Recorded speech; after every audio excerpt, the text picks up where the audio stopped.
To do our crossover double crochet, we are going to be inserting our hook into this chain space right here. You want to yarn over, insert your hook, yarn over, pull through. Now we're going to lift our hook all the way up to give it some slack. I like to pull my hook up to the height of my other double crochets.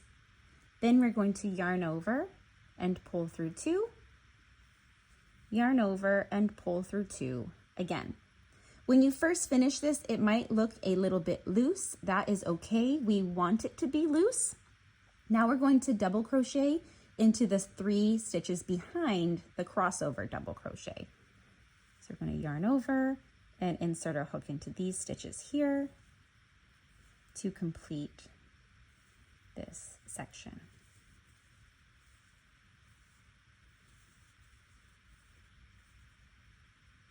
So it should look something like this. If you notice that your crossover double crochet is kind of cinching in a little bit, that's okay. We don't want it to do too much, but if it's a tiny bit, it's going to be fine. On the next row, once you double crochet into here, it's going to balance out and it should smooth things out and make it nice and flat.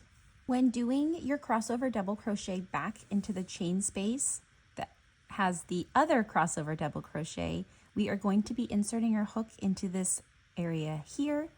So I just did my 3 double crochets.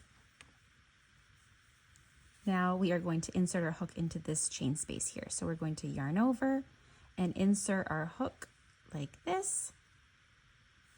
Yarn over, pull through. After you pull through, you want to stretch your fabric this way, bring your yarn over,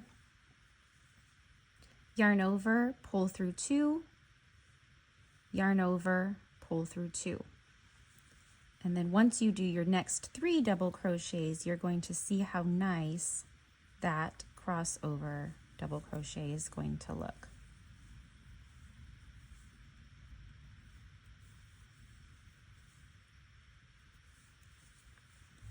So it'll look something like this.